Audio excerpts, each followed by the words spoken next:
Welcome back. Tonight, we drift through the sleepy streets of Seoul. So wherever you are, however your day has been, you have nothing to do now but rest. There are no twists tonight, nothing to follow, nothing you need to remember in the morning.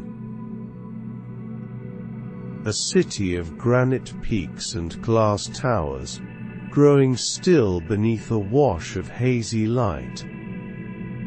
We'll drift slowly, in no hurry to be anywhere at all. If these journeys help you rest, you're welcome to follow along, but only if you'd like to. And if you're listening now, leave the name of your city and the time where you are. Wherever you're listening from, you're in good company tonight. So let yourself settle, let your shoulders soften, and let your eyes close whenever they're ready.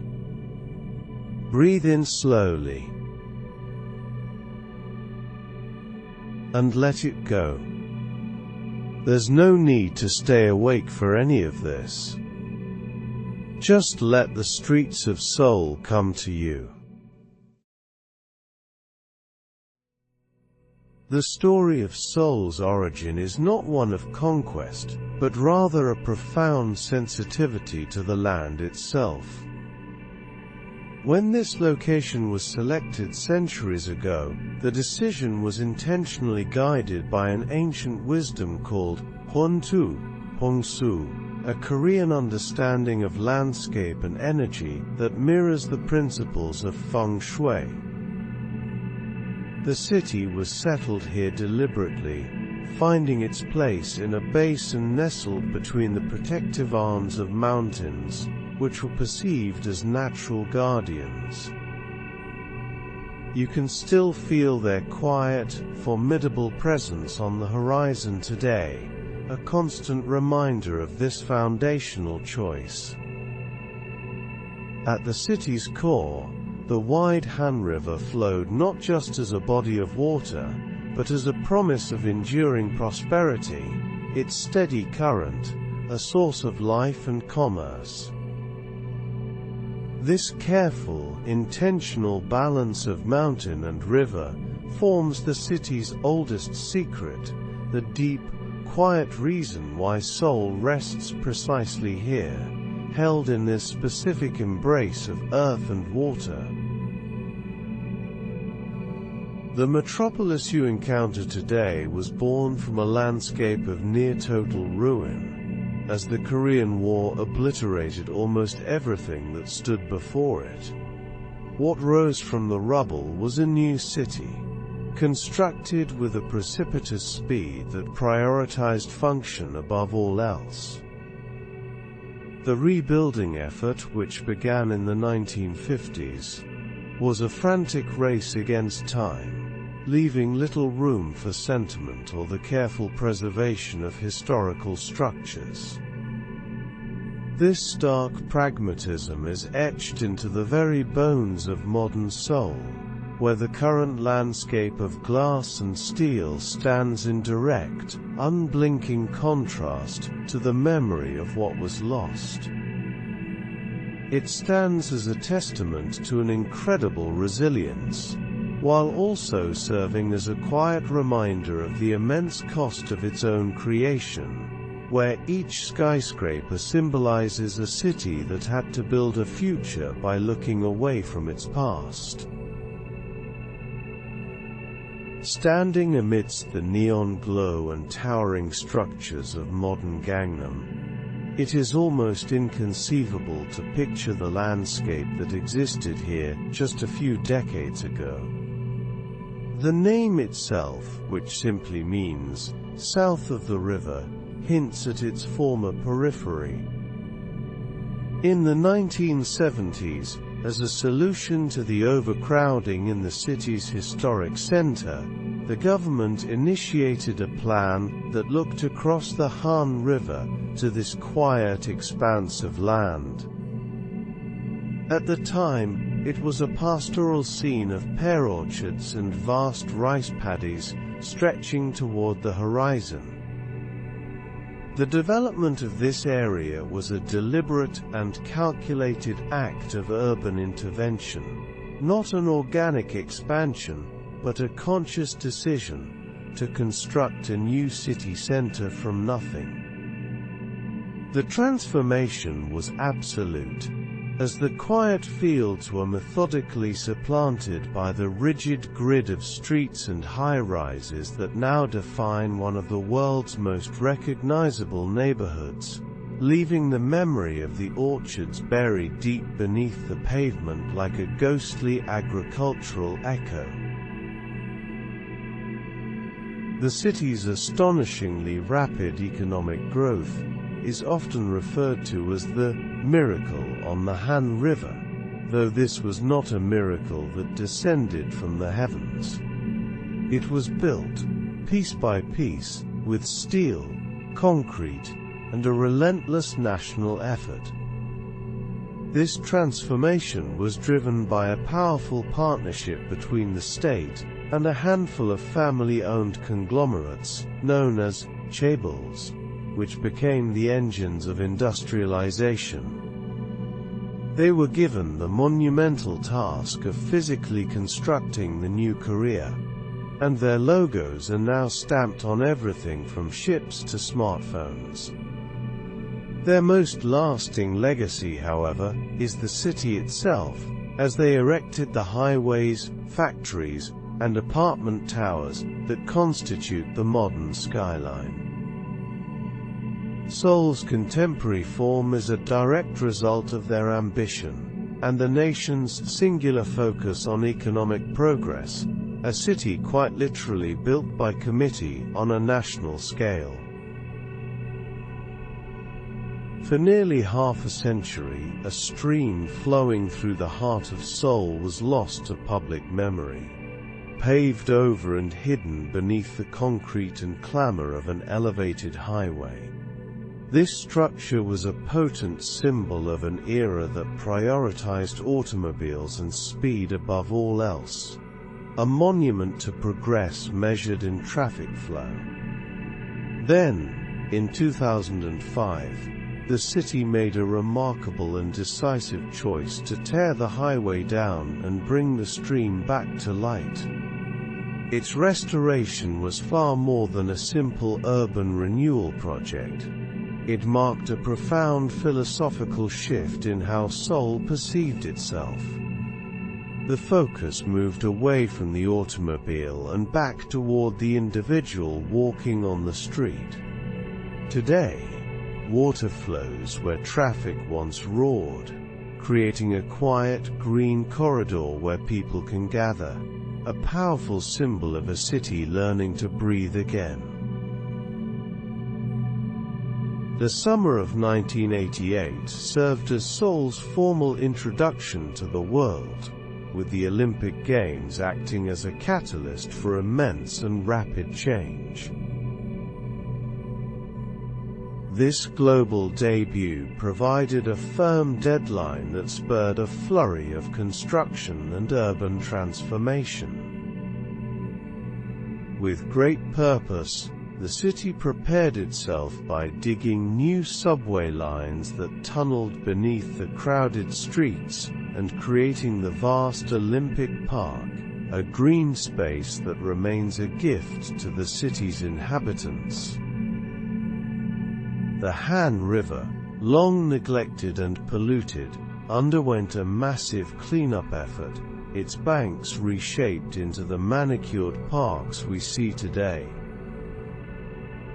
While the games themselves were fleeting, lasting only a few weeks, the infrastructure built for that moment permanently altered the city's map. Seoul emerged from the Olympics a different place, more connected, more confident, and poised for its future, with the legacy of those games written into the very layout of the city. The repeating pattern of identical apartment towers constitutes one of Seoul's most defining visual characteristics, a landscape of high-rises born not of aesthetic choice, but as a direct answer to a desperate problem. In the post-war era, the city faced a severe housing shortage, which was compounded by a massive wave of migration as people moved from the countryside to the city in search of work and a better life. The proposed solution was the apart complex, a form of housing that could be constructed quickly and efficiently, accommodating thousands of people on a small footprint. These buildings became the default mode of living, a symbol of both modernization and upward mobility. This form of housing fundamentally shaped the social fabric of the city, creating a new kind of vertical neighborhood, where communities exist stacked high in the air, all sharing the same concrete design. The island of Uido now stands as Seoul's primary financial hub, a dense forest of glass and steel that projects an image of solid permanence. It was, however, once an empty and forgotten place, a sandy, uninhabited floodplain that was frequently inundated by the river.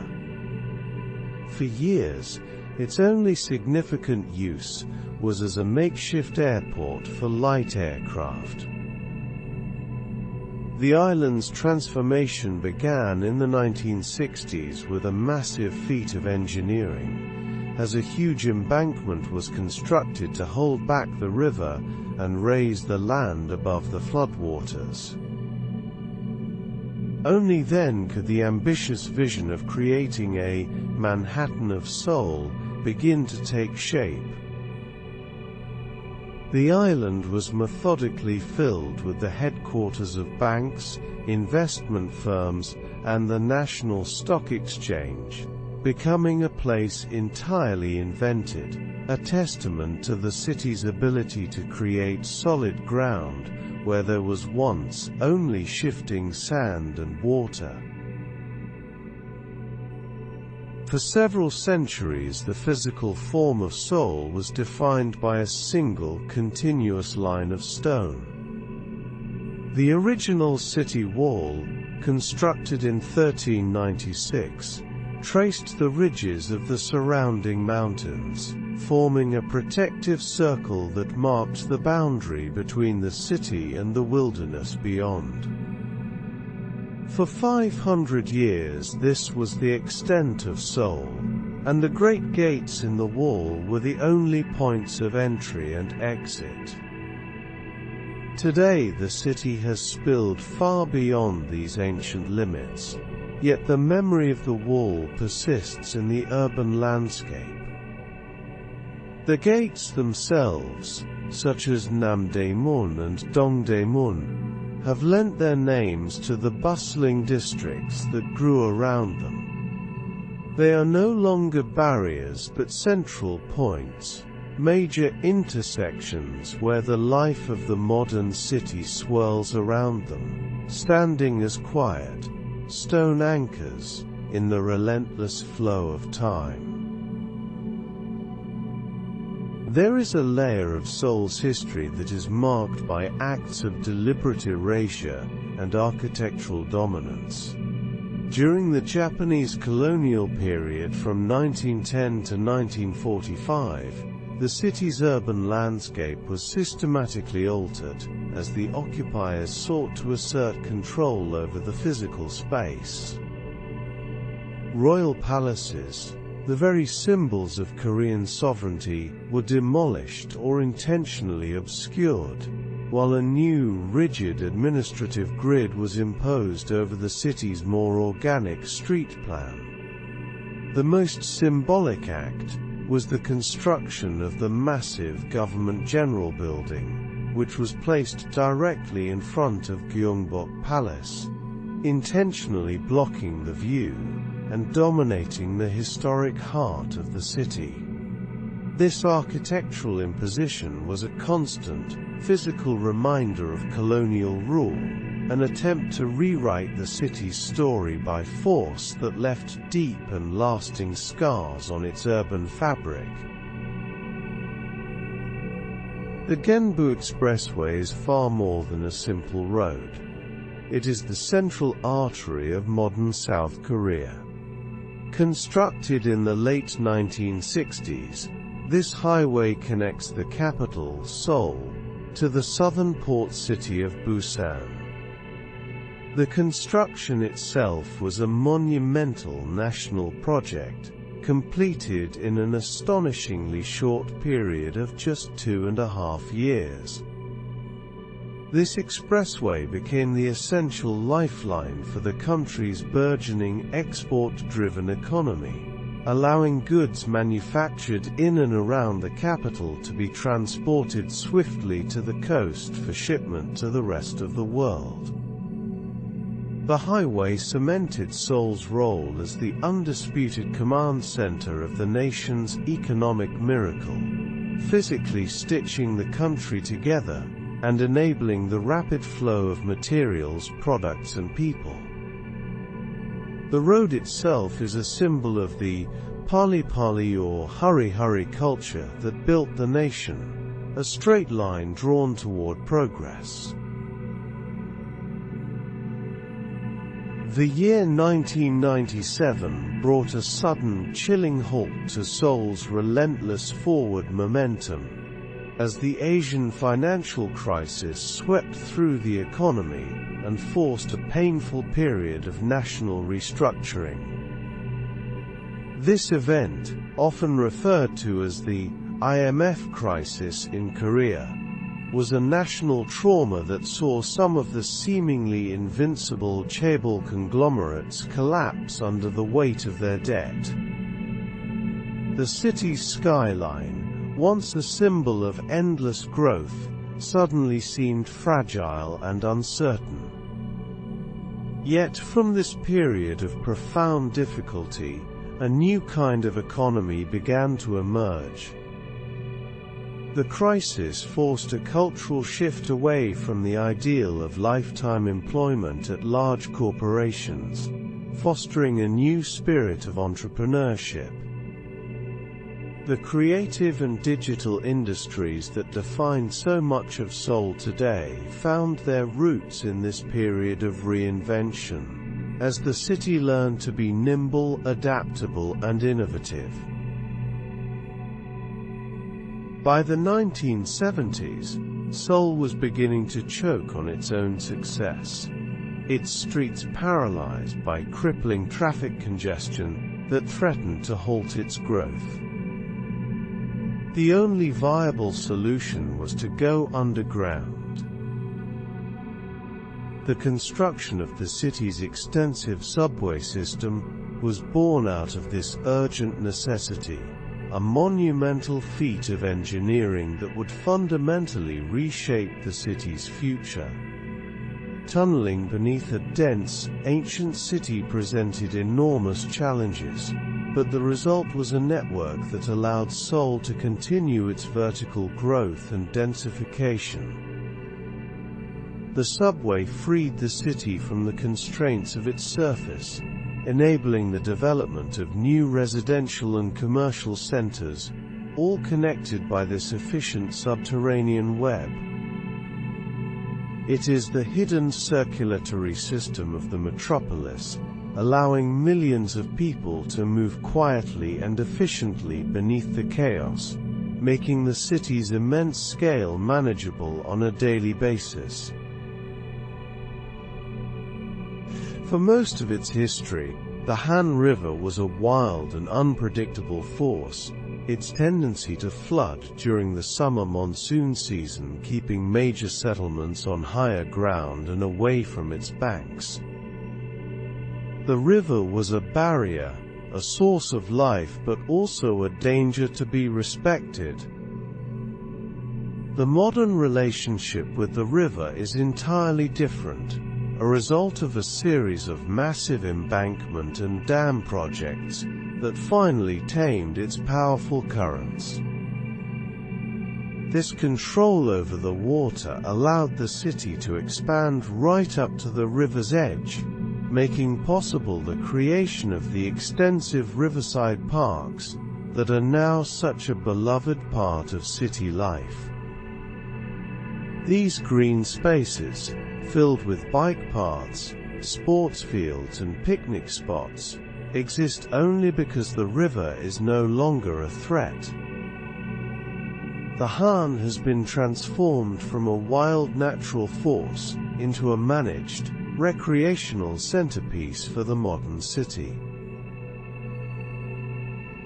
On the city's many hillsides, there once existed communities known as Doldong or Hong, moon villages, so named because they were perched high enough to be closer to the moon. These were essentially slums, with small houses packed tightly together, often the first homes for migrants arriving in the city, with nothing.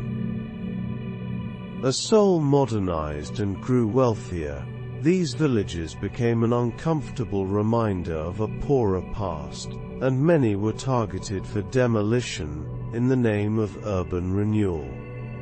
The process was often controversial, displacing long-standing communities to make way for new parks and modern apartment buildings. The demolition of the moon villages was a physical and symbolic act of erasing a chapter of the city's history, part of the relentless drive to create a clean and orderly metropolis, sometimes at the cost of the very communities that helped build it. When you wander away from the main boulevards in older parts of Seoul, you can find yourself in a maze of narrow, winding alleyways. These paths may seem random, a chaotic tangle compared to the rigid grid of newer districts, but their roots are not accidental. They are, in fact, echoes of a much older landscape. Many of these alleys follow the forgotten paths of ancient water channels that once flowed through the city, while others trace property lines that were drawn centuries ago, long before the advent of modern city planning. Walking through these alleys is like walking through a ghost of the past, as the curves and turns are a physical record of the city's deep history. They serve as a quiet reminder that beneath the surface of the modern metropolis, the faint outlines of a much older, more organic city can still be found if you know where to look. The universities of Seoul are not merely places of learning. They are landscapes of profound political change.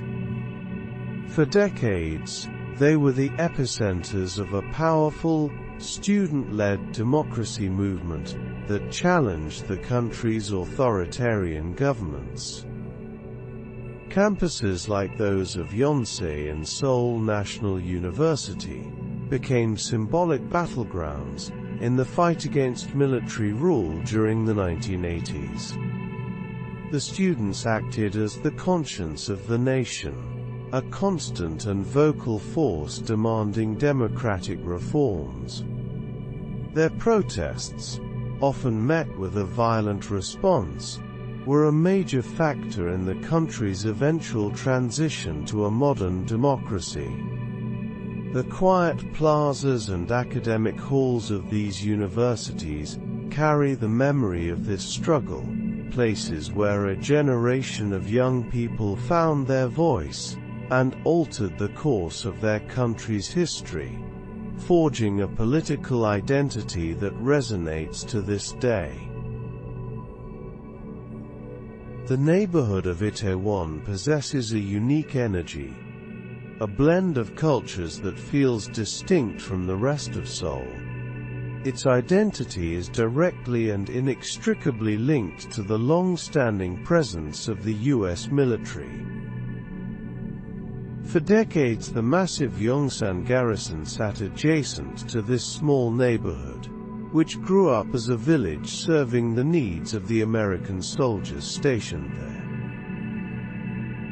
It was a place of tailor shops, bars and restaurants catering to a foreign clientele. Over time, this proximity to an international community attracted people from all over the world, causing Itaewon to evolve into Seoul's most diverse and cosmopolitan district. It is a place where you can hear dozens of languages spoken on the street, its origins as a service town for a military base having blossomed into a vibrant, multicultural hub, a testament to the unexpected ways cities can grow and change. The name of this city holds a simple yet powerful truth about its identity. For most of its long history, it was not actually called Seoul. During the Joseon dynasty, it was known as Hansong, and, under Japanese rule, its name was changed to Gyeongseong.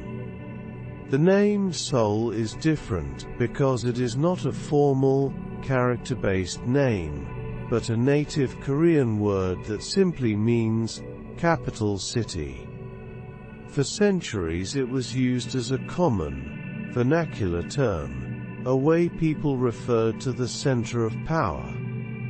It was only after liberation in 1945 that this simple, descriptive word was adopted as the city's official name. The choice was a quiet but profound act of reclaiming national identity, shedding the names imposed by dynasties and colonizers to embrace a name that belonged to the people, a name that says, simply and clearly, this is the heart of the nation. For 600 years, the geography and layout of Seoul have been shaped by a single, constant reality: the need for defense.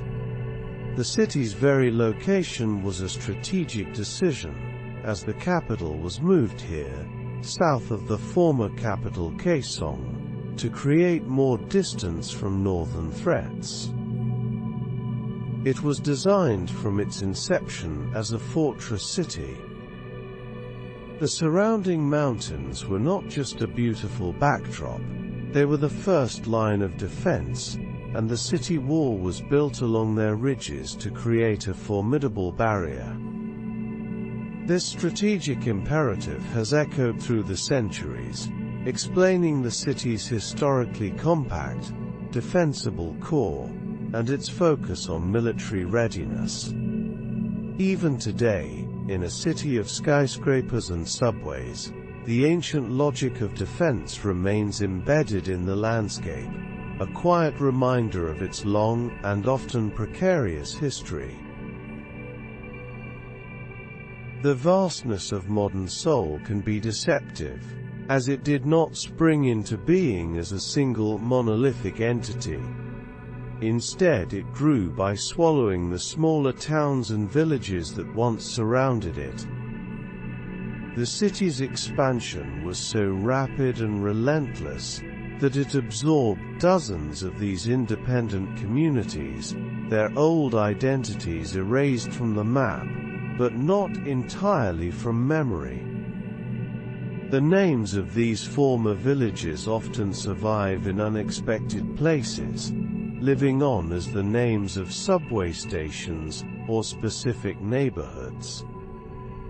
When you hear a name like Cheongdam or Apgujeong, you are hearing an echo of a place that once had its own distinct existence.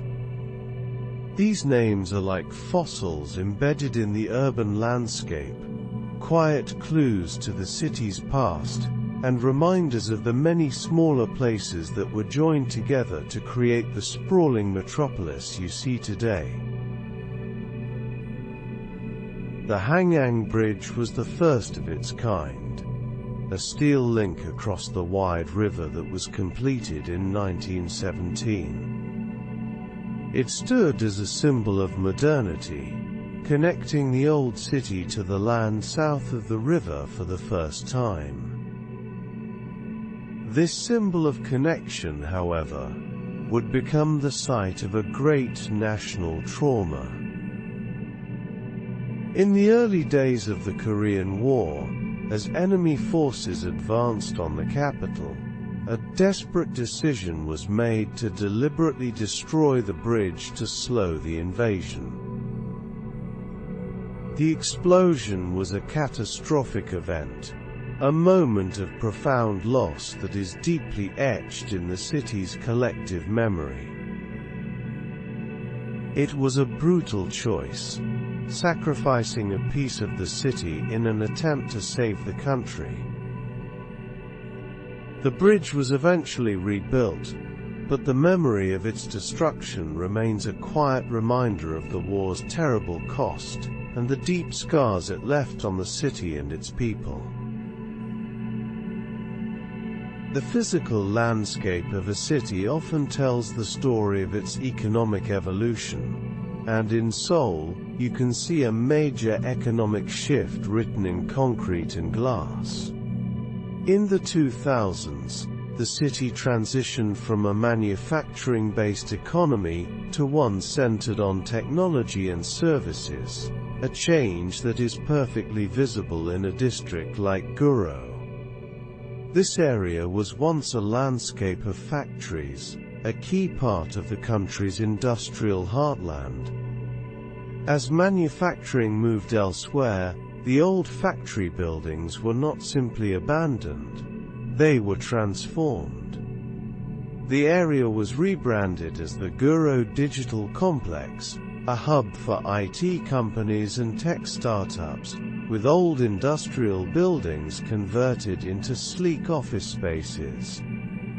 The change is palpable, as the smell of machine oil has been replaced by the quiet hum of servers, a clear, physical manifestation of Seoul's successful pivot into the digital age. Within the affluent Gangnam district, there is a neighborhood that operates on a different clock, its entire existence shaped by the intense competition for university entrance exams. This is Daechidong, and the immense pressure to succeed has created a massive industry of private academies, known as hagwons. Daechidong is the undisputed center of this world, a neighborhood almost entirely dedicated to the business of education. By day its streets are relatively quiet, but as soon as schools let out, the area comes alive with thousands of students in uniforms flooding the streets, moving from one academy to the next for evening and late-night classes. The neighborhood is a physical manifestation of the country's educational zeal, a place where the pursuit of academic excellence has shaped every building, every business, and the very rhythm of daily life. The same geography that once offered protection to Seoul now presents one of its greatest modern challenges. The city rests within a basin, encircled by a ring of mountains, a location that was ideal for defense in an age of swords and arrows, creating a natural fortress. In the modern era, however, this same topography has become a distinct liability. The mountains that once kept enemies out now serve to trap other things in. Air pollution, whether generated within the city or blown in from elsewhere, becomes caught in this basin, settling over the city like a heavy blanket with nowhere to disperse. This geographical reality has become a major challenge for contemporary Seoul, as the beautiful, protective ring of mountains has a hidden downside, contributing to the hazy skies and air quality concerns that are now a part of daily life.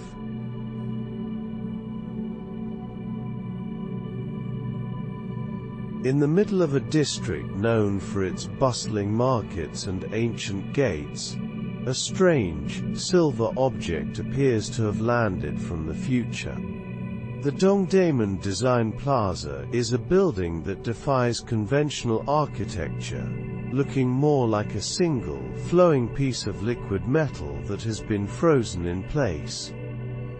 There are no discernible corners and no visible columns supporting its immense weight. The entire structure is a continuous curving surface. This seamless effect was achieved through incredible precision, as the building is wrapped in over 45,000 aluminum panels, each one unique, with its own specific shape and curvature.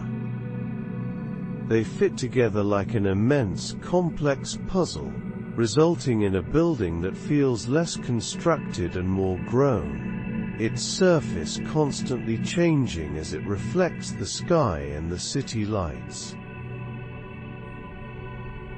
Beneath the gleaming skyscrapers of Uido, Seoul's financial island, lies a secret space from a more anxious time. It is a massive emergency bunker, constructed in the 1970s, during a period of high political tension. This hidden facility was designed for the president and top officials, a place where they could retreat in the event of an attack, and continue to govern the country from deep underground. For decades, its existence was unknown to the public, a forgotten relic of the Cold War buried beneath the city's modern ambitions. Now, this once secret space has been opened, its thick glass doors pulled back to reveal the stark, concrete chambers within. It has been transformed into a public art and exhibition space, its original purpose of preserving life in a crisis now replaced by a new one, preserving a different kind of human expression in its quiet, subterranean halls. On a hill overlooking the city, a collection of giant steel tanks once held a massive reserve of oil for the capital. The Mapo oil depot was a piece of critical, utilitarian infrastructure, a holdover from a time when resource security was a primary national concern.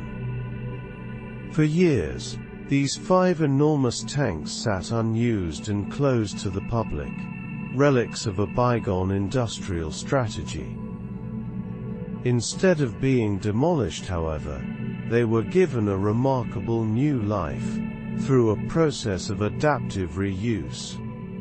The entire site has been transformed into the Oil Tank Culture Park.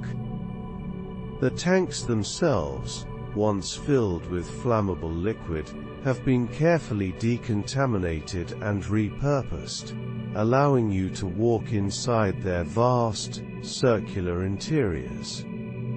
They have become performance halls, exhibition spaces, and quiet places for reflection, a powerful example of how the city can transform its functional past into creative spaces for the future. In the center of a bustling underground shopping mall, there is a space that unexpectedly stops you in your tracks. The Koiek Starfield Library is an unforeseen cathedral of books, though it is not a library in the traditional, borrowing sense of the word. It is a public space, an open invitation to pause and be surrounded by the presence of stories, with no hushed silence required. Its main feature is a trio of towering bookshelves, each 13 meters tall, that curve up towards the glass ceiling, filled with over 50,000 books. While most of these volumes are for display, creating a stunning visual texture of paper and bindings, people come here to read their own books, to meet friends, or simply to sit and absorb the grand, quiet atmosphere. It is a library that celebrates the idea of the book, a grand gesture of literature in the heart of commerce. The Banpo Bridge, which spans the Han River, is actually two bridges ingeniously stacked on top of each other. While the upper level carries traffic as usual, the lower deck, known as the Jamsu Bridge, is designed with a unique and specific purpose. Its name translates to submersible bridge, and it is built to do exactly that during the heavy rains of the summer monsoon season, when the Han River can rise dramatically. When this happens, the Jamsu Bridge is designed to be completely submerged, disappearing beneath the muddy, swirling water for days at a time. This design allows the powerful floodwaters to pass through without damaging the structure, representing a bridge that works in harmony with the river's seasonal rhythm. It is a quiet act of engineering that bows to the power of nature, before re-emerging when the waters recede. The site of the Seoul World Cup Stadium was once a place the city preferred to forget, a 92-meter-high mountain of garbage, in a massive landfill that served the sprawling Metropolis. The decision to build the stadium here was therefore a bold act of urban transformation. The mountain of waste was stabilized and covered, allowing a world-class stadium to rise on top of it, surrounded by newly created parkland. The design itself is deeply symbolic, with a roof shaped to resemble a traditional Korean kite, an emblem of hope and flight. The entire project was a statement about the city's ability to reclaim and renew its land.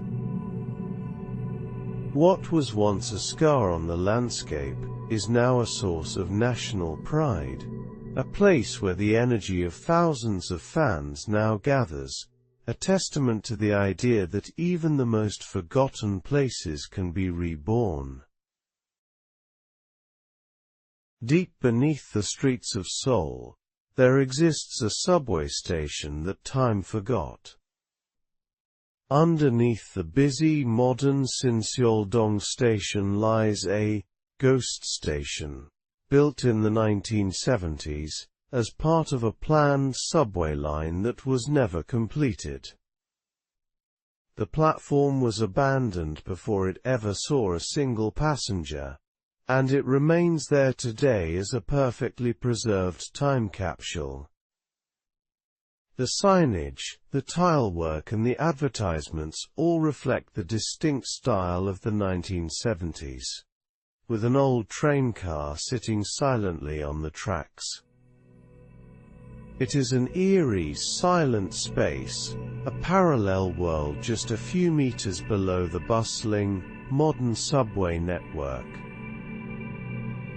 Though closed to the public, its strange, frozen-in-time atmosphere has made it a popular secret location for filming movies and music videos, a literal ghost in the city's machine. The original boundary of Seoul remains visible today, written in stone upon the landscape. The Seoul City Wall, first constructed in 1396, once stretched for over 18 kilometers, tracing the ridges of the city's 4 inner mountains, and serving as its primary shield for centuries. While parts of it were torn down during periods of rapid modernization, significant sections have survived, and, in recent years, the entire loop has been painstakingly restored and connected. This historic fortification has been transformed into a unique urban hiking trail, allowing you to walk the entire length of the old wall, following the same path as the guards who patrolled it centuries ago. The trail offers a journey through both nature and history, taking you up forested slopes that provide stunning views of the modern metropolis that has grown far beyond its original stone embrace. The Seoul Sangha is a concrete giant, a relic of a futuristic vision from the 1960s. This brutalist-era megastructure was built in 1968 as a new kind of mixed-use complex, designed to be a self-contained city for the electronics industry, with shops, workshops, offices, and apartments, all in one place. For years it fell into disrepair, a symbol of a past that never quite arrived. But it has recently been given a new lease on life. A pedestrian walkway has been constructed on its roof, connecting several of the complex's buildings and creating an elevated public space. Walking along this path offers a unique perspective on the city, allowing you to look down into the dense warren of the electronics market below, and across to the ancient, serene rooftops of the Jongmyo Shrine, a view that captures the city's layers in a single glance. The old Seoul Station building stands with a quiet dignity, a silent observer of the city's relentless pace. Constructed by the Japanese in 1925, this red brick landmark with its distinctive central dome was once the grand gateway to the capital, its hall filled with the sounds of train announcements and hurried footsteps. As the city grew and high-speed KTX trains required a more modern facility, a new station was built next door, and the old one fell silent. Rather than being demolished, it was carefully preserved and given a new name: Culture Station 284. The tracks are gone, but the building remains, its beautiful historic spaces now used for art exhibitions and cultural events. It no longer serves as a point of departure, but has become a destination in itself, a place where the city's history and creativity converge. From a distance, the Lotte Tower is a sleek, tapering needle on the skyline, but a closer look reveals the intricate pattern that gives it its strength. The tallest building in South Korea is supported by a torus, diagrid, tower structure, a network of interlocking steel beams that forms a diamond pattern on the building's exterior. This design is not merely aesthetic, it is an incredibly efficient method for providing structural support, acting as an exoskeleton that bears the building's weight and resists wind forces. This strength has a beautiful side effect. Because the support is on the outside, the interior spaces are completely free of columns. This allows for wide, open floor plans, and unobstructed panoramic views of the city, a perfect fusion of engineering and architectural grace that is visible from miles away. Where trains once rumbled through the city, a quiet green path now winds its way through residential neighborhoods. The Gyeonggi Line Forest Park is a testament to thoughtful urban design, a linear park over 6 kilometers long, built on the former site of a railway line that was moved underground. The park threads its way through several communities, transforming a corridor of iron and gravel into one of grass and trees, and has become a beloved backyard for the neighborhoods it connects. People stroll, walk their dogs, and sit in the trendy cafes that have sprung up along its length. In some places, sections of the old track have been left in place, embedded in the grass as a quiet reminder of the park's industrial past, a gentle echo of the trains that once passed this way, now replaced by the sound of footsteps and conversation. In Seoul, a second city exists entirely underground. A subterranean world accessible through the city's transit hubs. Many of the major subway stations are not just points of transit but gateways to a vast network of underground shopping arcades. These are not dark, cramped tunnels, but bright, clean and modern corridors lined with shops, restaurants and cafes. It is possible to walk for kilometers, moving from one neighborhood to another, without ever seeing the sky.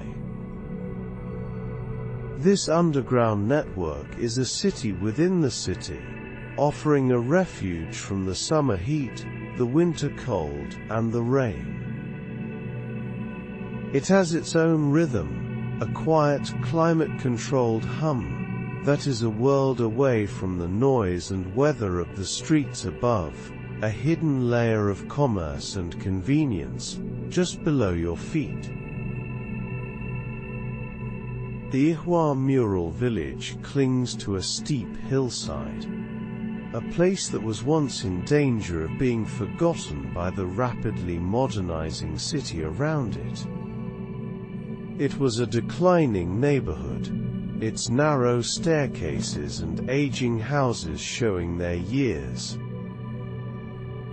Then, in 2006, an art project brought a new kind of life to its walls, as artists were invited to paint murals and install mosaics throughout the village. They turned blank walls into vibrant canvases, and steep staircases into works of art, transforming the entire neighborhood into an open-air gallery. The art is not confined to a museum, but is part of the fabric of daily life, where a painted flower blooms on a concrete wall, or a school of koi fish swims up a set of stairs. This infusion of creativity revitalized the village, attracting visitors, and bringing a new sense of pride to the residents who call this colorful hillside home. The wooden eaves of Korean palaces are adorned with a vibrant and intricate style of painting known as doncheon. At first glance, it appears purely decorative, a beautiful explosion of color and geometric pattern. These designs, however, are much more than ornamentation. They are a form of protection, both spiritual and practical. The system is based on 5 primary colors: blue, red, yellow, white and black, which are linked to Taoist cosmology and the 5 elements. It was believed that their specific arrangement could ward off evil spirits and bring good fortune. On a more practical level, the mineral-based pigments used in dancheong help to protect the wooden structures from insects, rot, and the harsh Korean weather, creating a perfect fusion of art, symbolism, and function. Hidden within the rigid grid of modern Seoul is a neighborhood that feels like a well-kept secret. Ikseon-dong is a maze of narrow alleys, too small for cars to pass through, filled with traditional Korean houses, or hanok, that date back to the 1920s. From the outside, the neighborhood seems to have preserved its historic character, with its tiled roofs and wooden doors creating a sense of timelessness. Once you step into the alleys, however, you discover a delightful surprise. The interiors of these traditional houses have been completely transformed, now holding some of the city's trendiest cafes, restaurants, and boutique shops. The contrast is captivating, as you can sip a modern latte inside a room that has stood for 100 years. It is a neighborhood that has found a way to hold on to its past, while fully embracing the present, creating a unique and charming blend of old and new. The National Assembly building in Udo is an imposing structure, a symbol of political power topped by a massive green dome, which is meant to represent the convergence of different opinions into a single voice of the people. This dome, however, holds a secret of unfulfilled ambition. According to the original architect's vision, the dome was not meant to be static, but was designed with a grand theatrical feature in mind. It was supposed to be able to open and close, like the roof of a modern stadium. The complex and expensive mechanism required for this feat was ultimately never built, so the dome remains sealed, a solid, heavy cap on the building. It stands as a quiet monument to a bold idea, a silent what if, in the story of the building's construction. Along the major highways leading into Seoul, you might notice some strange concrete structures sitting by the side of the road, looking like forgotten pieces of brutalist public art, or oversized benches. Their purpose, however, is far more serious. These are anti-tank barricades, quiet relics of Cold War defense planning, strategically placed on the main invasion routes from the north. In the event of an attack, they were designed to be quickly toppled onto the road, creating an instant, formidable obstacle for enemy tanks. Today they stand as silent, concrete sentinels that most commuters drive past without a second thought. They have become part of the landscape, a subtle but constant reminder of the country's divided status, and the defensive mindset that is built into the very infrastructure of the capital city. On the eastern edge of Seoul lies an amusement park, where the rides are always still, and the laughter has long since faded. Yongma Land, which opened in the 1980s, eventually fell into decline and was abandoned, left to the mercy of the elements as rust crept over the tracks and paint peeled from the carousel horses. But then, something strange happened. The park found a second life, not as a place of active fun, but as a destination for photographers and dreamers. For a small fee paid to the owner, you can now wander its silent grounds, where the stillness and decay possess a unique, melancholic beauty. It has become a popular backdrop for photo shoots and music videos, a park no longer for screams of joy, but for quiet contemplation, a strange, beautiful monument to forgotten fun. In a formerly abandoned warehouse near a subway station, a new kind of public space has taken shape, dedicated to the celebration of the printed word. The Seoul Book BOGO, which translates to Book Repository, is a vast public second-hand bookstore created to give a home to used books from small, struggling bookshops around the city. The space is bright and modern, but its most striking feature is a long, central corridor that forms a tunnel-like archway. This arch is not made of steel or concrete, but of thousands of books stacked inside metal frames, creating a curving wall of spines and pages. Walking through this tunnel is a unique experience, a feeling of being completely enveloped by literature. It is a beautiful, architectural tribute to the enduring power and physical presence of the book in a digital age.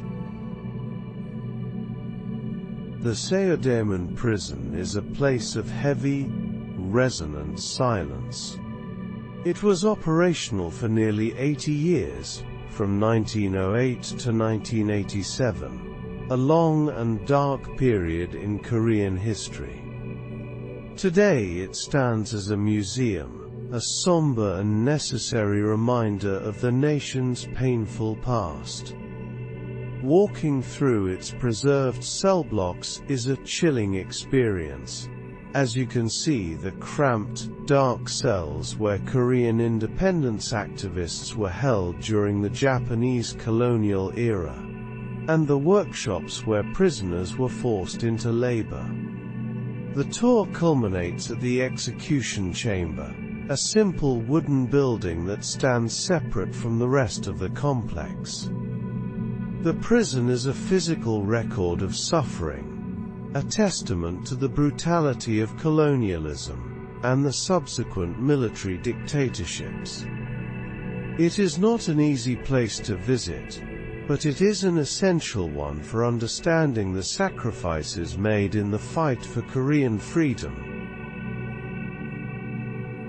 Namsan Mountain sits directly in the center of Seoul, a green heart in the middle of the urban sprawl that for a long time was also a significant barrier, dividing the old city center from the newly developing areas to the south.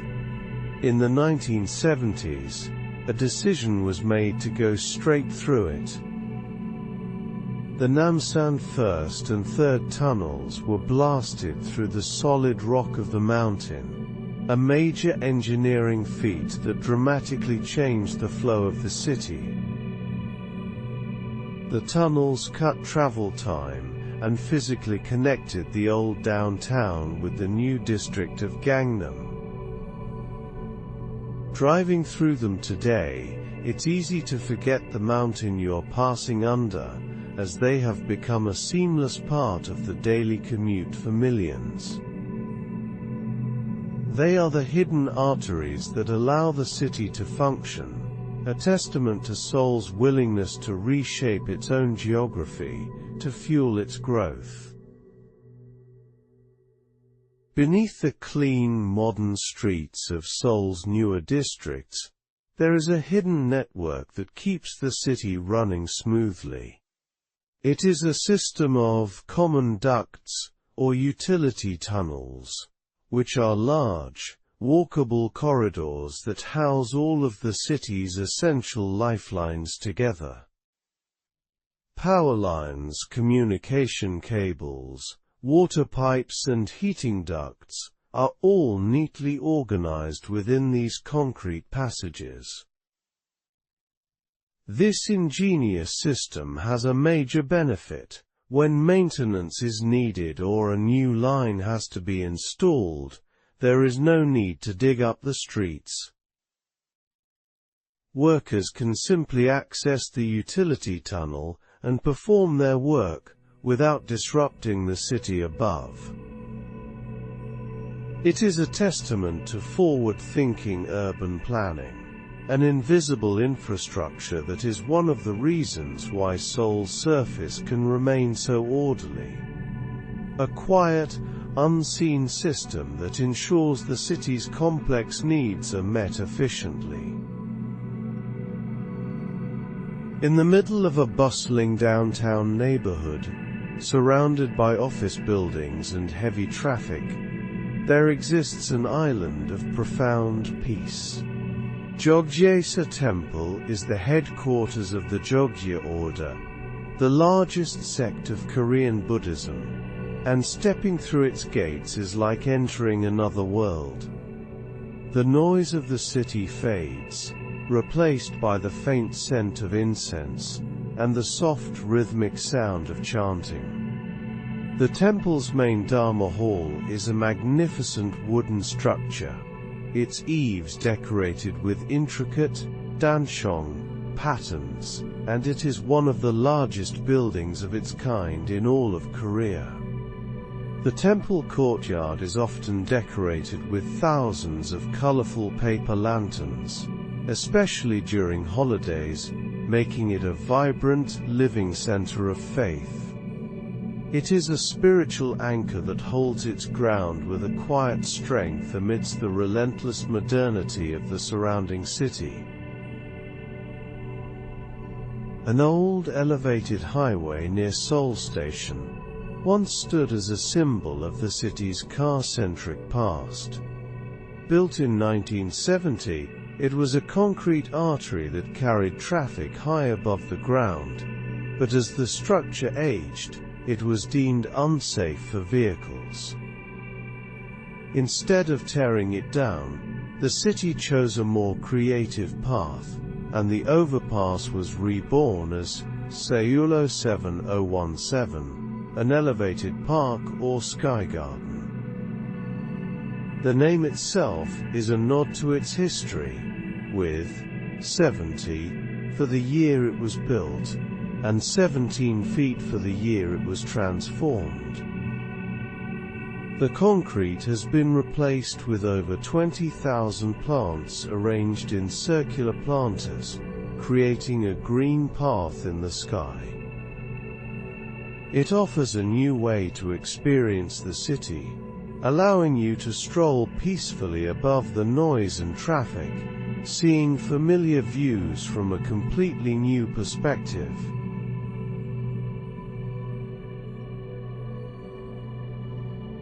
The Jimjilbang, or public bathhouse, represents far more than a place for simple hygiene. It is a cornerstone of the city's social fabric, and serves as a second home for many residents. People visit not merely for the hot tubs and saunas, but for a holistic experience of rest, nourishment, and community. After bathing, guests change into simple cotton pajamas, and enter large communal halls, where families and friends gather to eat, watch television, or simply recline on the heated floors in conversation. Because many of these establishments are open 24 hours, they also function as a kind of informal micro-hotel, offering a safe and affordable option to sleep overnight in quiet, shared rooms. This uniquely Korean institution is a space where the rigid barriers of daily life seem to dissolve, allowing everyone to relax together in a state of comfortable equality. On a warm evening in Seoul, a simple and perfect ritual unfolds along the grassy banks of the Han River.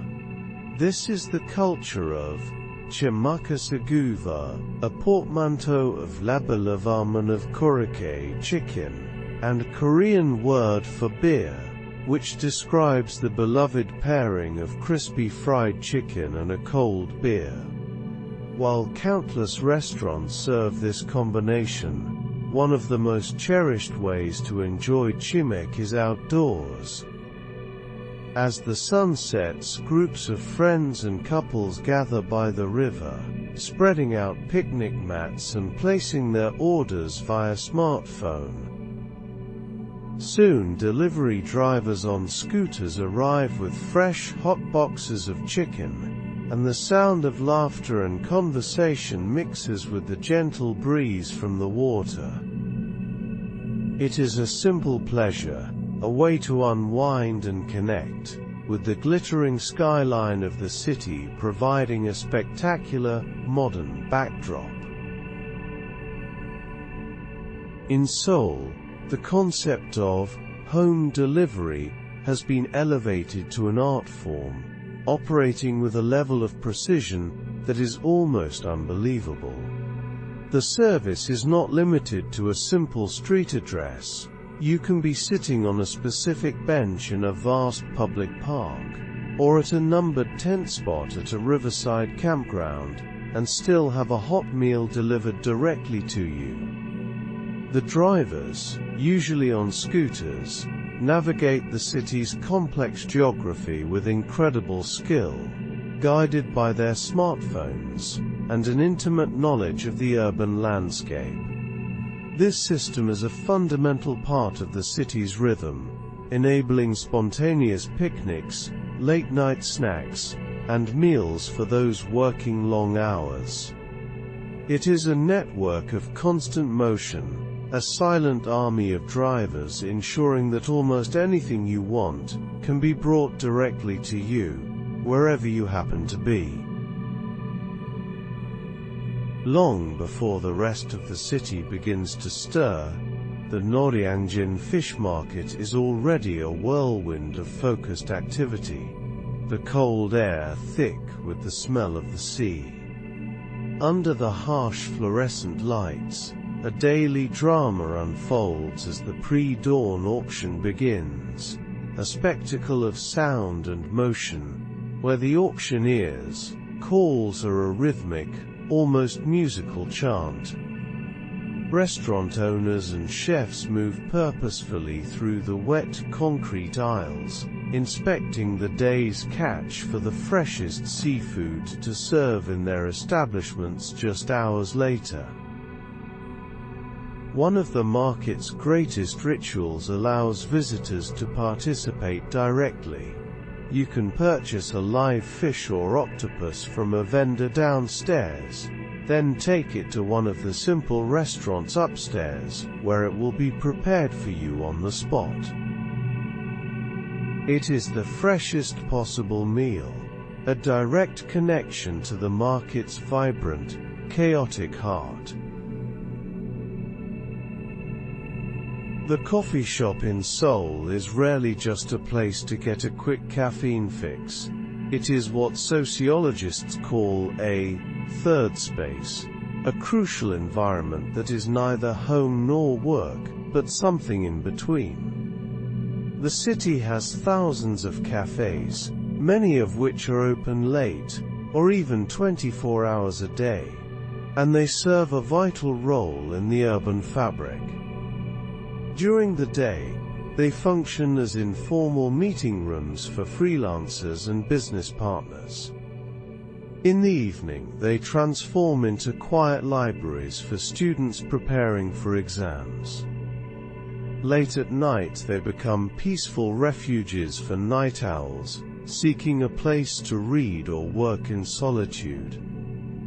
The coffee itself is almost secondary to the space it provides, as the price of a drink effectively rents you a clean, quiet, and comfortable seat for as long as you need it, a vital service in a crowded and expensive city.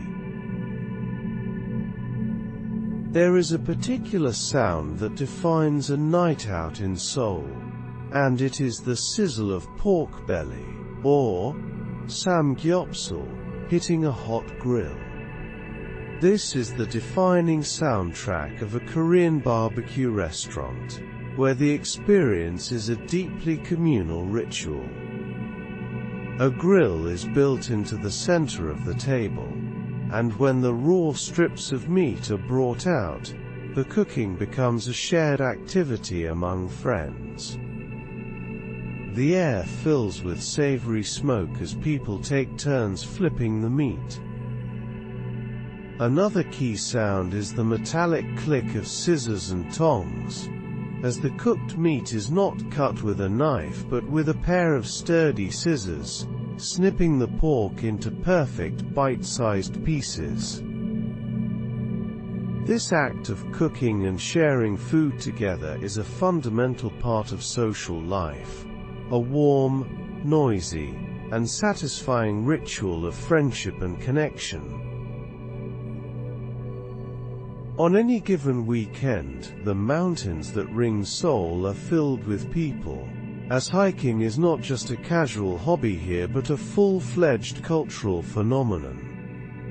The trails of mountains like Bukhansan and Gwaneksan are packed with hikers of all ages, often dressed in full, professional-grade hiking gear, creating a vibrant parade of colorful jackets and sturdy boots. The hike itself, however, is only part of the ritual, which is not truly complete without the final, rewarding step. After descending from the mountain, tired and satisfied, groups of hikers invariably head to the restaurants, clustered near the trailhead.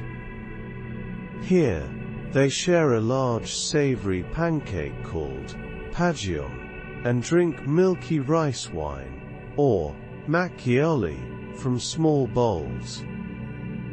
This post-hike meal is a beloved tradition, a delicious and communal reward for the day's efforts. The noraebang, which translates to singing room, is an essential component of a night out in Seoul, though it differs greatly from the Western concept of karaoke. This is not about performing for a crowd of strangers. The noraebang is an intensely private experience. You and your friends rent a small soundproof room by the hour, equipped with a large screen, microphones, a songbook, and often a tambourine. Inside this private space, you are free to sing your heart out without judgment, as the quality of your singing is irrelevant.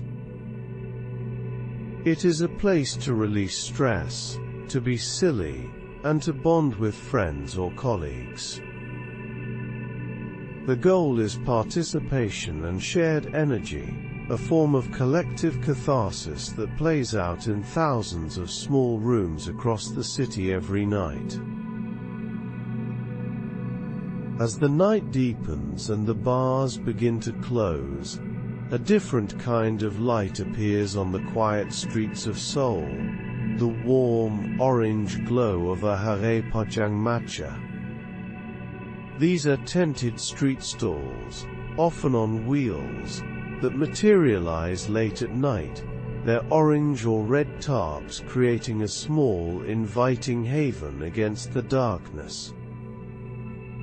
Inside, a vendor, usually an older man or woman, serves simple, comforting food and drinks from a small menu of stewed dishes, grilled snacks, and bottles of soju. You sit on a simple stool, at a small counter, shoulder to shoulder, with other late-night wanderers. The pojangmacha is often the final stop of the evening, a place for one last conversation, and one last drink, a classic and almost romantic feature of the city's nightlife, a temporary refuge from the quiet of the sleeping city. In Seoul, the school day rarely ends when the final bell rings. For many students, the second part of their academic day is just beginning. The intense academic pressure and fierce competition for university spots have created a massive industry of private cram schools, or hagwons, which are a major part of daily life for teenagers. Neighborhoods like Daeji-dong are built entirely around this rhythm, remaining quiet during school hours, but coming alive in the late afternoon. Students move from their regular school to a series of hagwons for classes in math, English and other subjects, often staying busy until 10 o'clock at night, the legally mandated closing time. The sight of students in uniform studying late into the evening is a common one, a testament to the city's powerful emphasis on education and the immense pressure placed on its youth. In a city that is always moving, the first snowfall of the year possesses a special power to make everyone pause. In Seoul, the first snow is not merely a weather event, it holds a quiet, romantic significance, with a belief that if you are with someone you love when it falls, your love will last. When those first, delicate flakes begin to drift down from the gray sky, a shared, unspoken moment of recognition passes through the city. People stop on the street, looking up from their phones to gaze at the sky, often with a small smile. It is a moment of collective wonder, a brief, magical interruption of the city's relentless pace. The snow blankets the city in a temporary beauty, quieting the noise and reminding everyone of the simple, gentle rhythms of the season. In Seoul, the simple act of pouring a drink is filled with unspoken rules and significant social meaning, a small but important ritual that reflects the culture's emphasis on respect and hierarchy.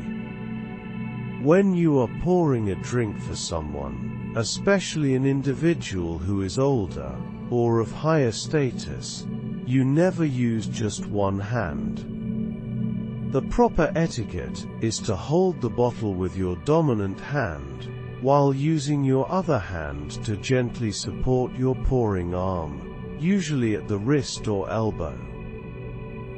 This two-handed gesture is a clear sign of respect and sincerity. Likewise, when receiving a drink from an elder, you are expected to hold your cup with both hands. These small physical gestures are a constant, subtle dance that happens at dinner tables across the city, a quiet physical language that communicates respect without the need for words. When the humid heat of the Korean summer descends upon Seoul, the city collectively craves one specific thing: bingsu. This is far more than a simple snow cone. It is a dessert made from a mountain of finely shaved ice, with a texture as soft and light as fresh snow. This delicate ice is then topped with a wide variety of ingredients, with the classic version featuring sweet red beans, though modern cafes compete to create the most elaborate and beautiful variations. You can find bingsu topped with fresh mango, strawberries, green tea ice cream, and a generous drizzle of condensed milk. Sharing a large bowl of bingsu is a popular way to cool down and socialize, a refreshing, communal treat that provides a welcome and necessary escape from the city's summer swelter. Gwangjang Market, one of Seoul's oldest and largest traditional markets, operates with its own unique rhythm and logic. The food section, in particular, is a marvel of efficient design and constant motion. The stalls are not configured with the vendor behind a counter. Instead, the vendor sits in the center of a small island, surrounded on all sides by a simple bench for customers. From this central position, they can cook and serve people in every direction, as steam rises from bubbling pots and sizzling griddles. The vendor is in constant motion, taking orders, preparing food, and serving customers in a continuous, bustling circle. As a customer, you are part of the action, sitting on a small stool and eating delicious, freshly made food, just inches from where it was cooked, creating an immersive and wonderfully chaotic dining experience. In a city known for its vibrant nightlife, there is a different kind of 24-hour establishment that is just as popular. The PC Bang or PC Room is a LAN gaming center that is much more than a simple arcade. These are high-tech hubs for serious online gaming. Inside you will find rows of high-end computers with large screens and comfortable gaming chairs, but the atmosphere is one of intense, focused concentration. The room is often dark, illuminated only by the glow of the screens, and it is surprisingly quiet. There is no shouting or loud music, only the rapid rhythmic clicking of thousands of mouse buttons, and the tapping of keyboards. Players, often wearing headsets, are completely absorbed in their digital worlds, creating a space of focused, silent, and collective competition, a modern ritual for a generation of digital natives. In Seoul's corporate world, the workday doesn't always conclude at the office. The husik or company dinner is a deeply ingrained part of the culture, a structured multi-round ritual of after-work bonding that is more than just a simple meal. The first round is typically dinner, often Korean barbecue, where colleagues cook and eat together.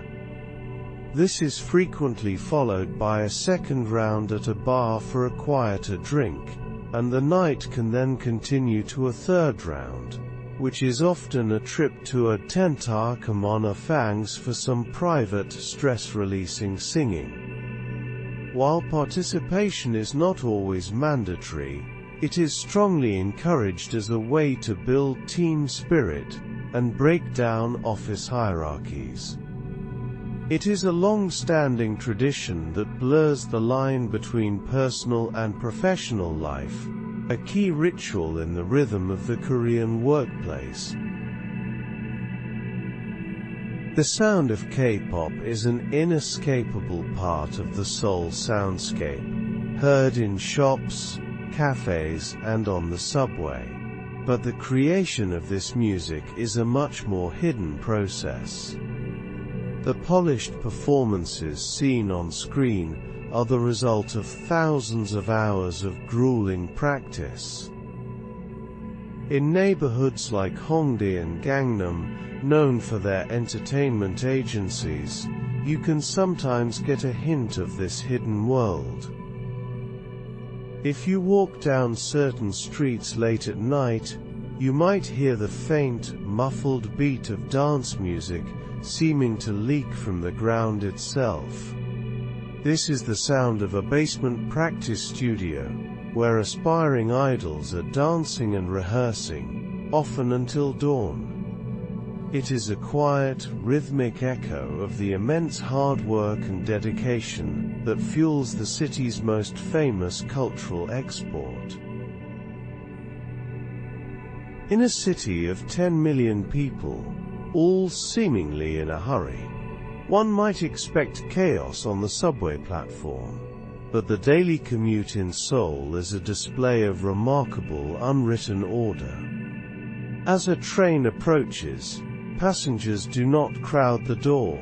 Instead, they form neat, orderly lines at designated spots on the platform, which are often marked on the ground to show exactly where the train doors will open. When the train arrives and the doors open, another rule is followed: no one moves.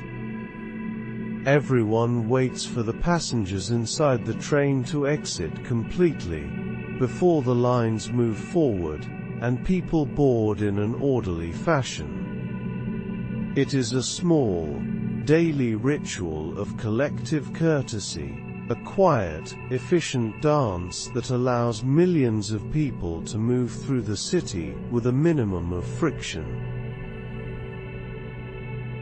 Once a year in the spring, Seoul is transformed into a flowing river of light during the Lotus Lantern Festival, a stunning celebration of Buddha's birthday.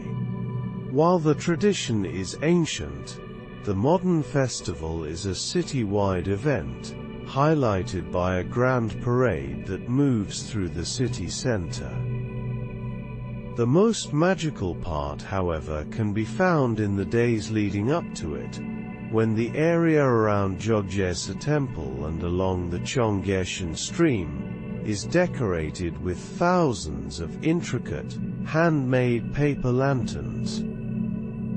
They come in all shapes and sizes: lotus flowers, dragons, elephants and celestial figures, and at night, they are all illuminated, creating a breathtaking spectacle.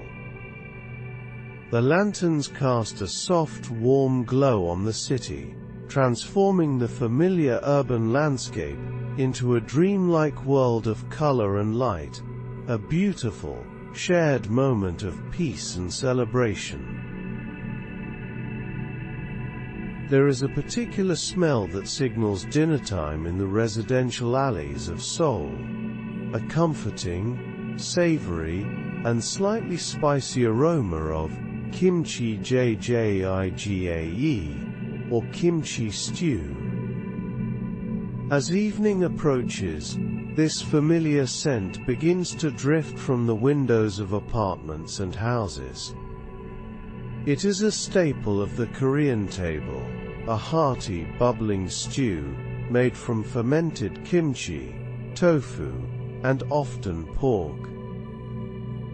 The smell is more than just a sign that food is being cooked.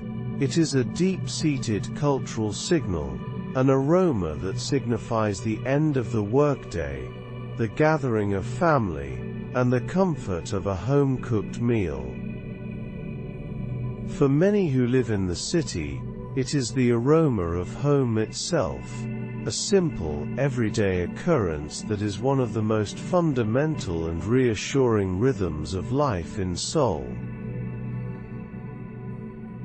As you walk through the trendy neighborhoods of Seoul, you might begin to notice a sartorial pattern among young couples. This is the culture of the couple look, a public declaration of a relationship expressed through fashion. This can range from subtle coordinated outfits to identical head-to-toe matching ensembles, including matching t-shirts, sneakers, or even phone cases. This practice is not seen as strange or cheesy, but rather as a cute and common way to show affection and togetherness, a visual signal to the world that we are a pair. This ritual of matching is a unique and highly visible part of the city's dating culture, a playful and stylish expression of modern love that is on display every weekend in popular public spaces.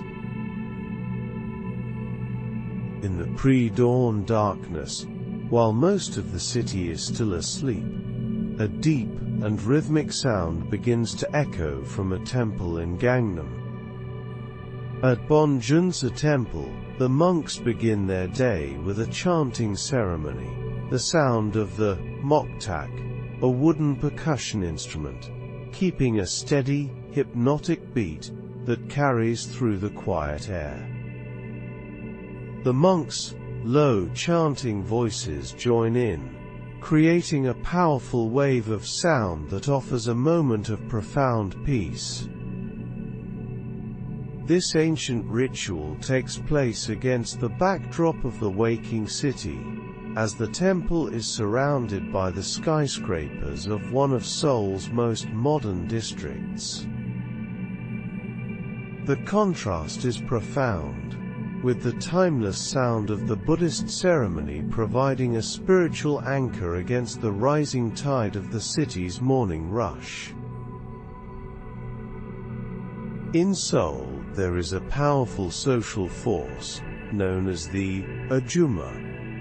While the term simply means a middle-aged married woman, it has come to represent a specific and recognizable archetype, a figure of strength and no-nonsense practicality.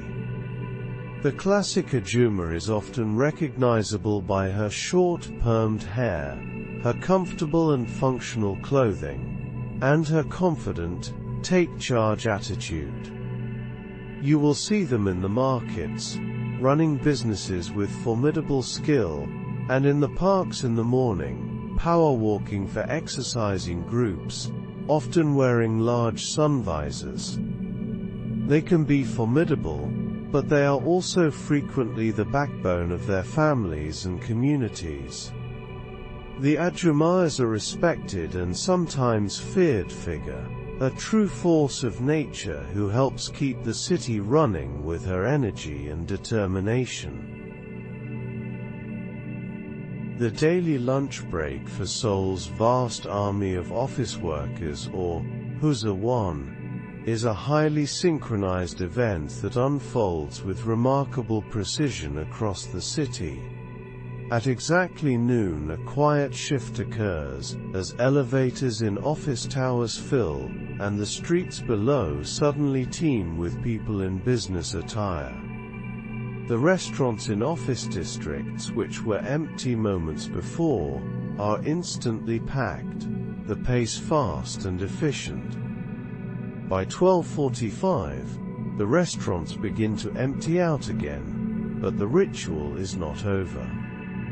The second act begins as the streets are once again full of people, this time all heading to a coffee shop for an essential post-lunch coffee.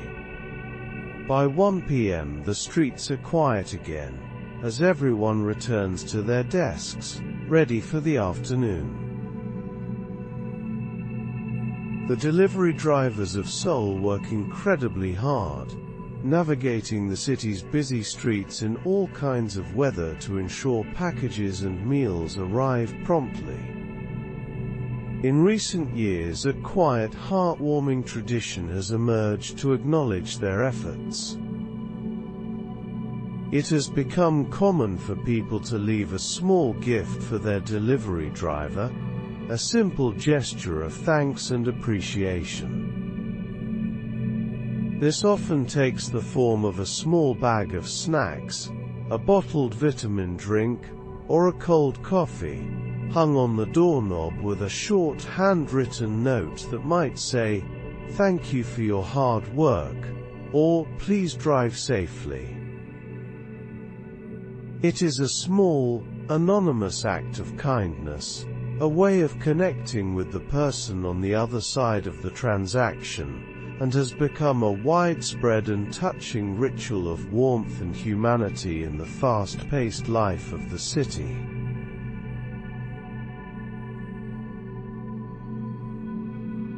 Amidst a city celebrated for its sophisticated cafe culture, one particular establishment stands out for its uniquely playful and irreverent theme. Located in the Insadong neighborhood, the Didong Cafe, which translates simply to Poop Cafe, fully commits to its quirky, scatological concept with an unexpected degree of charm.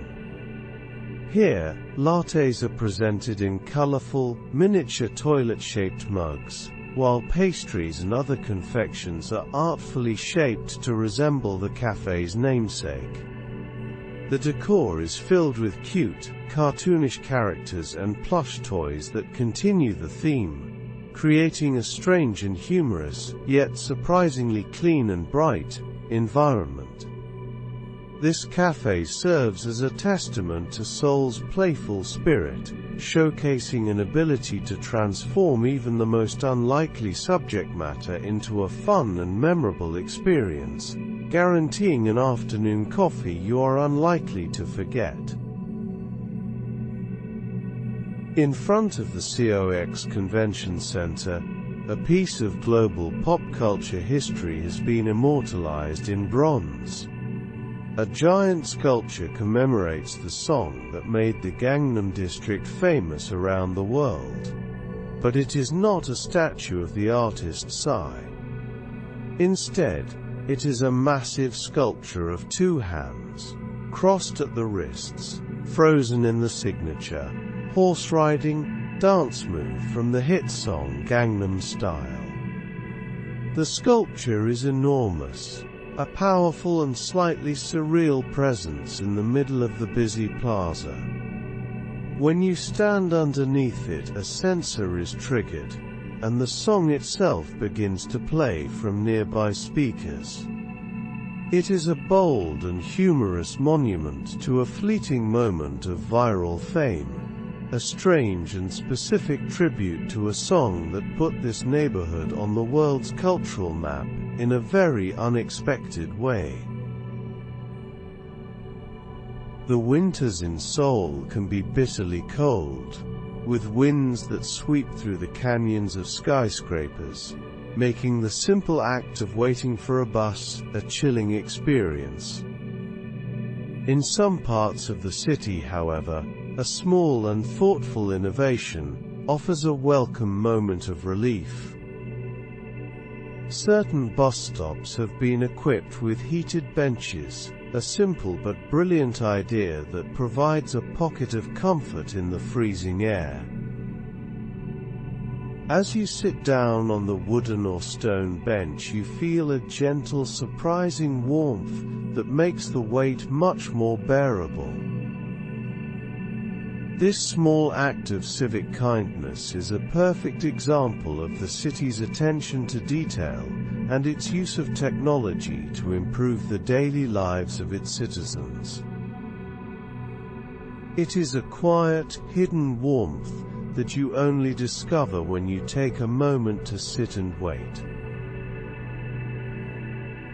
As you walk around Seoul, you might notice a surprising number of large, abstract sculptures appearing in the courtyards of office buildings, in front of apartment complexes, and in quiet public plazas. This is not a coincidence, but the result of a specific law that requires the owners of large new buildings to dedicate 1% of their total construction budget to public art. While the intention is noble, to bring art into the daily lives of citizens, the result is a city dotted with thousands of sculptures, many of which are abstract, and their meanings unclear. They have become a familiar, if sometimes bewildering, part of the urban landscape, a constant, city-wide exhibition of art that you don't have to go to a museum to see. A strange and wonderful side effect of a single line in the building code. Every city needs a guardian, and Seoul's is a mythical creature with a surprisingly friendly face. The city's official mascot is a creature called Haechi, which according to legend is a lion-like animal with a single horn on its head and a body covered in scales. This mythical being is a powerful symbol of justice, said to be able to distinguish between right and wrong and to protect the innocent. It is also believed to be a guardian against fire, a crucial role in a city historically built of wood. Today, the Haichi has been reimagined as a cute, friendly cartoon character, whose image you can see all over the city on signs, buses, and as statues. It is a modern, approachable version of an ancient protector, a small, strange, and specific symbol of the city's identity. In a city that is famously hyper-connected, there is a growing concern for people who are a little too connected to their devices. The term, smumby, a portmanteau of smartphone and zombie, describes people who walk while looking down at their phones, oblivious to their surroundings.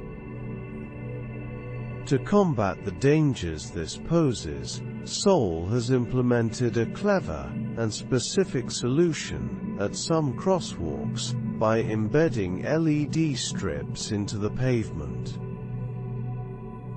These lights are synchronized with the pedestrian traffic signals, glowing red when it is unsafe to cross, and green when it is safe.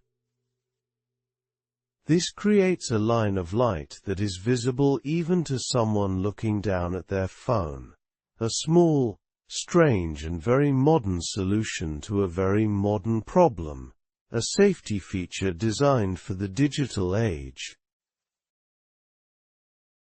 The concept of an animal cafe has been taken to a whole new level in Seoul, where some establishments offer a much more unusual experience than the typical cat or dog cafe.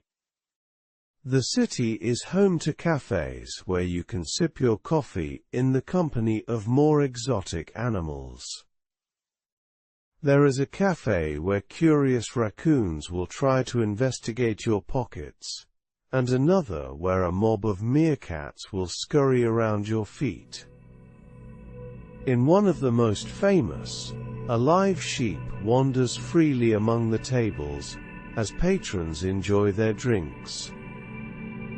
These cafes are popular destinations, offering a strange and memorable interaction with animals you would not expect to meet in the middle of a dense, urban environment. It is a quirky and specific part of the city's cafe culture, a testament to the constant search for new and surprising experiences.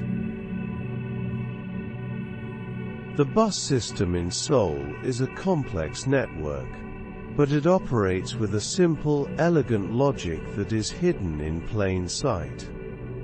The key is color. The city's buses are deliberately color-coded to make the system easier to navigate. The blue buses are the long-haul arteries of the city, traveling on major roads to connect downtown areas with outer suburban neighborhoods. The green buses are local connectors with shorter routes, designed to shuttle people between their homes and the nearest subway station or blue bus route. Finally, the red buses are express commuters that travel on highways, bringing people into Seoul from the surrounding satellite cities. This deliberate and thoughtful design brings a quiet order to the seeming chaos of the city's traffic, a simple visual language that helps millions of people find their way every day. In the heart of Gangnam, a luxury brand has made a bold architectural statement with its flagship store, designed by the renowned architect Frank Gehry. The building does not look like a typical retail space. Instead, it appears as a stack of ethereal, glass-filled gift boxes, topped with swooping, sail-like rooftops made of curved glass. These shapes were inspired by the sails of traditional Korean boats, and the flowing movements of a Korean dance. The building seems to float, its glass surfaces reflecting the sky and the surrounding city. making it a piece of sculpture, as much as it is a store. It is a strange and beautiful object, a specific and very expensive piece of art that you can walk into, a testament to the fusion of high fashion and high architecture, in one of Seoul's most exclusive neighborhoods. In 2011, a Seoul subway station became the site of a groundbreaking retail experiment that offered a glimpse into the future of commerce. Commuters waiting for their train at Seoul Station were confronted with a strange sight. The walls of the platform were lined with life-sized pictures of grocery store shelves. These were not just pictures. They were the world's first virtual store. Each item on the shelf had a corresponding QR code, which shoppers could scan with their smartphones to add the item to a digital cart. The order would then be processed, and the groceries would be delivered to their home by the time they finished their commute. It was a brilliant and specific solution for busy city dwellers, a seamless blend of the physical and digital worlds, born in the depths of the Seoul subway. In a city that famously works and studies long hours, sleep can be a precious and elusive commodity. To meet this need, a new and specific type of business has emerged: the nap cafe. These are quiet sanctuaries designed for the sole purpose of providing a space for a midday nap. Tired students or office workers can rent a private space for an hour or two to catch up on sleep, with options ranging from simple, dark, private pods with a comfortable mattress, to high-end massage chairs that recline fully. The atmosphere is one of enforced tranquility, where silence is expected. It is a place to escape the noise and pressure of the city, for a brief, restorative period, a practical and very specific solution to the exhaustion that can come with modern urban life. For many years, the official English spelling of the city's name was Seoul, a romanization that caused a certain amount of confusion and led to unintended puns and connotations. The English word soul carries a heavy weight of spiritual and emotional meaning, which was not always appropriate for a modern capital. In the year 2000, the city government made a deliberate and specific change, officially altering the spelling from Seoul to spiritual. This new spelling was based on a revised system of romanization that more accurately reflects the Korean pronunciation. The change was also a subtle act of branding, aiming to present a modern, international city, free from the poetic but distracting associations of its former English name. It was a small change on paper, but a significant step in shaping the city's global identity for the new millennium. On the crowded subway trains of Seoul, a small patch of pink often remains empty, even during the most chaotic rush hour. In some subway cars, there are seats colored a bright, unmistakable pink, accompanied by an icon of a pregnant woman. These are designated priority seats, reserved specifically for expectant mothers, while other priority seats for the elderly or disabled are often used by other passengers if empty. The pink seats are different. A strong, unspoken social pressure ensures they are left vacant at all times, as a sign of respect for the unseen challenges of pregnancy. Even if no pregnant woman is present, commuters will stand rather than take the seat. It is a small, strange and specific act of collective consideration, a quiet pocket of courtesy in the middle of the daily crush. In Seoul, there is a museum dedicated entirely to a single, humble, and beloved food item: the rice cake. The Teok Museum is a small and specific institution that celebrates the art and history of Korean rice cakes, known as TTEOK. These are not just simple snacks, they are an important part of Korean culture, appearing in birthdays, holidays, and ancestral rites. The museum showcases hundreds of different varieties of TTEOK, in all shapes, colors, and flavors, with some being steamed, some pounded, and some fried. The displays are beautiful, showing the intricate and often artistic nature of these creations, and the museum also features exhibits of the historic utensils and tools used to make them over the centuries. It is a quiet, charming place that elevates a simple food to the level of art, a deep dive into a very specific corner of Korean cuisine. Hanul Park, or Sky Park, sits atop what used to be a landfill, now a place of wide open spaces and sweeping views. At one of its highest points stands a massive, strange and beautiful sculpture known as the Ring of Life, though many people know it simply as the Bowl.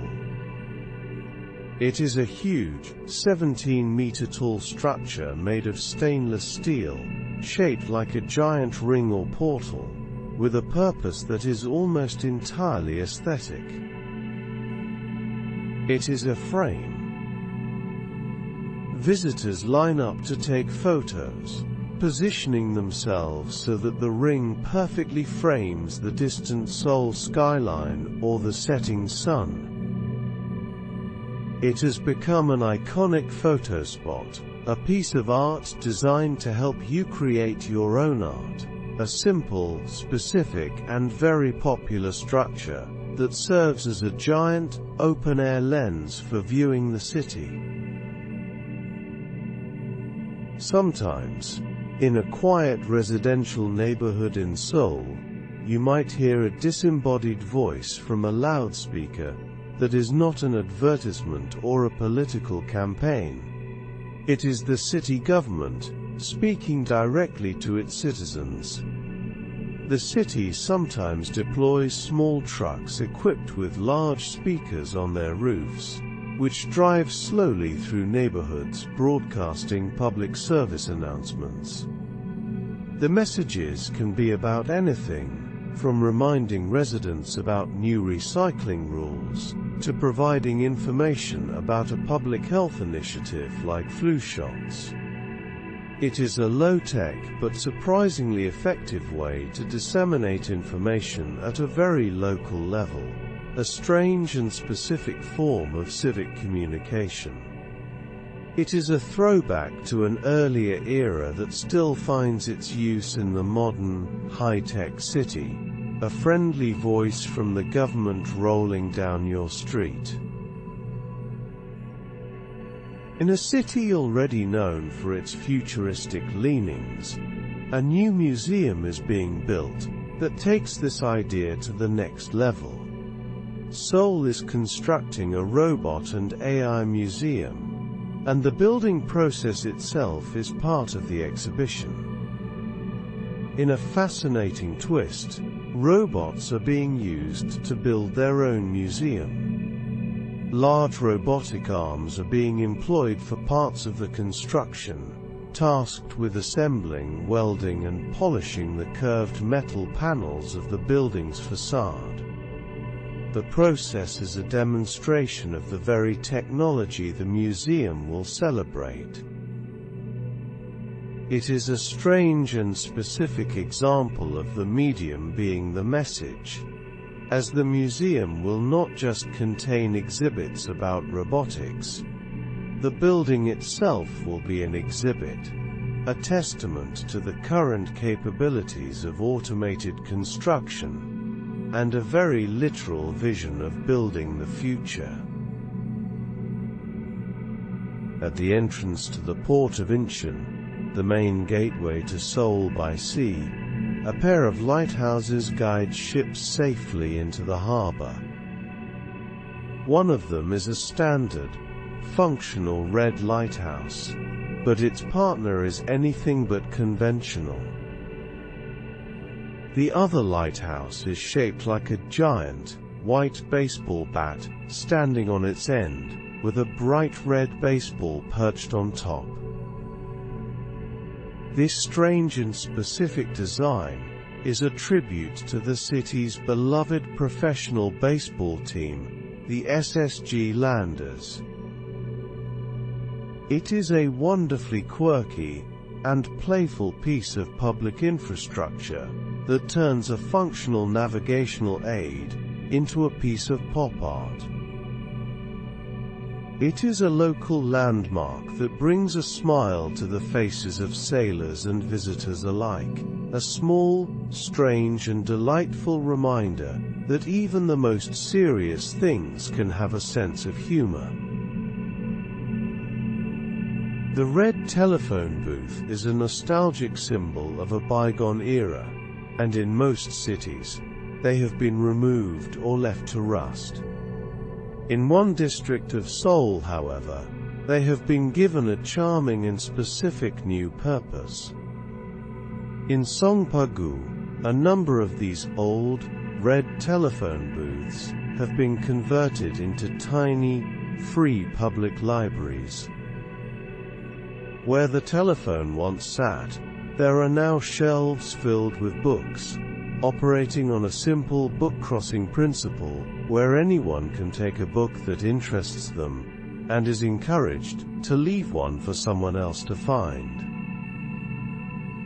It is a wonderful act of recycling, both for the books and for the booths themselves, transforming a piece of obsolete technology into a hub for community and literacy.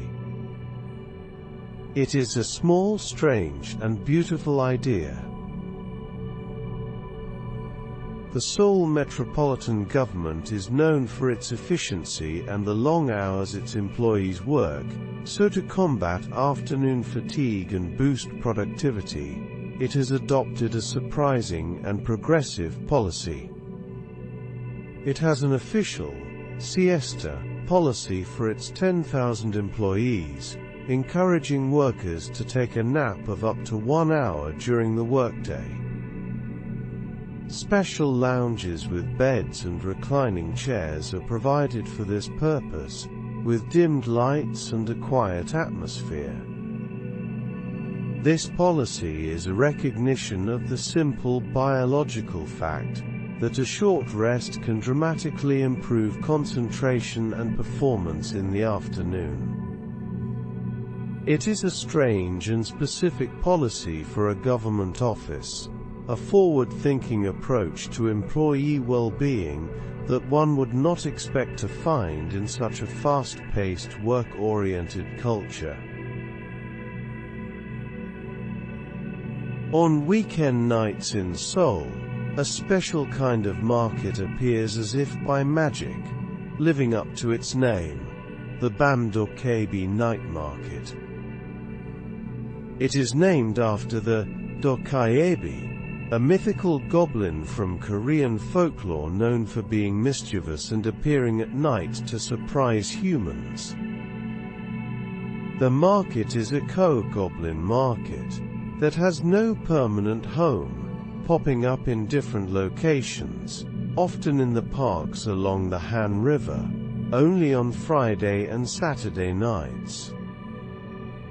It is a vibrant collection of food trucks, craft stalls, and street performers that, at the end of the night, vanishes without a trace. By morning the park is empty again, as if the market was just a dream. It is a strange and specific event, a fleeting magical gathering that you have to be there at the right time to experience. Kimchi is more than just a side dish in Korea.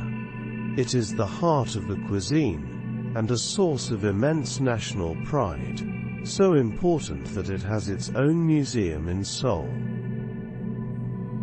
The Kimchi Museum, located in Insadong, is dedicated to the history, culture and science of this iconic fermented dish.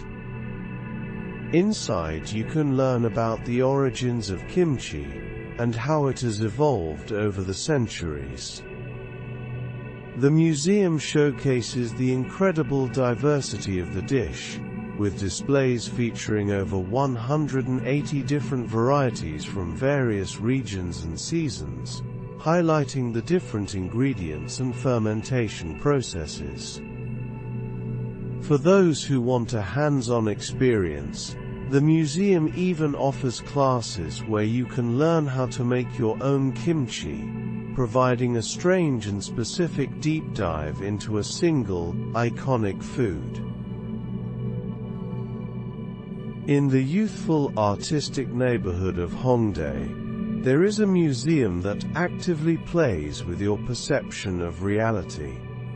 The Trick Eye Museum is not a place for quiet contemplation of art. It is an interactive gallery, where you become part of the artwork itself. The museum is filled with two-dimensional paintings on the walls and floors, that are cleverly designed to create optical illusions, appearing as three-dimensional scenes when viewed from a specific angle. Visitors are encouraged to step into these scenes and pose, pretending to ride a giant wave, cross a rickety bridge over a canyon, or be eaten by a giant monster. The museum is designed specifically for photography, a place to create fun and shareable images. It is a strange and specific type of gallery, where the main goal is to play and have fun with art. On a particular stretch of road in the Seocho district, driving at the correct speed can produce a strange and unexpected result. The road begins to sing. This is the Seocho-dero Music Street, a 320-meter section of road that has been engineered to play a song. Grooves have been cut into the surface of the asphalt at specific intervals, and when a car drives over them at the designated speed, the vibrations created by the tires produce a series of musical notes. The song is the simple, familiar children's tune, "Mary Had a Little Lamb." The purpose is not just whimsical, it is also a safety feature designed to encourage drivers to maintain the speed limit. It is a strange, specific, and very clever piece of road engineering, a small, hidden melody in the symphony of the city. Waiting for the bus in front of the Lotte department store in Jamsil is a truly surreal experience, as the bus shelter here is not a simple glass and metal structure. It is a massive 25-meter-long blue sculpture, called the Dreaming Whale, designed to look exactly like the marine mammal. The whale's mouth is wide open, and inside its belly is the bench where you wait for your bus, while its tail curves high into the air, a landmark visible from a distance. It is a wonderfully whimsical and completely unexpected piece of public art, transforming a mundane daily activity into a moment of playful fantasy. It is a strange and specific creation that brings a sense of wonder to the street corner, and it is probably the only bus stop in the world where you can say you were waiting inside a whale. Our walk through Seoul is coming to an end. Wherever you've drifted to, you don't need to come back. There's nothing more to listen for tonight. Sleep well.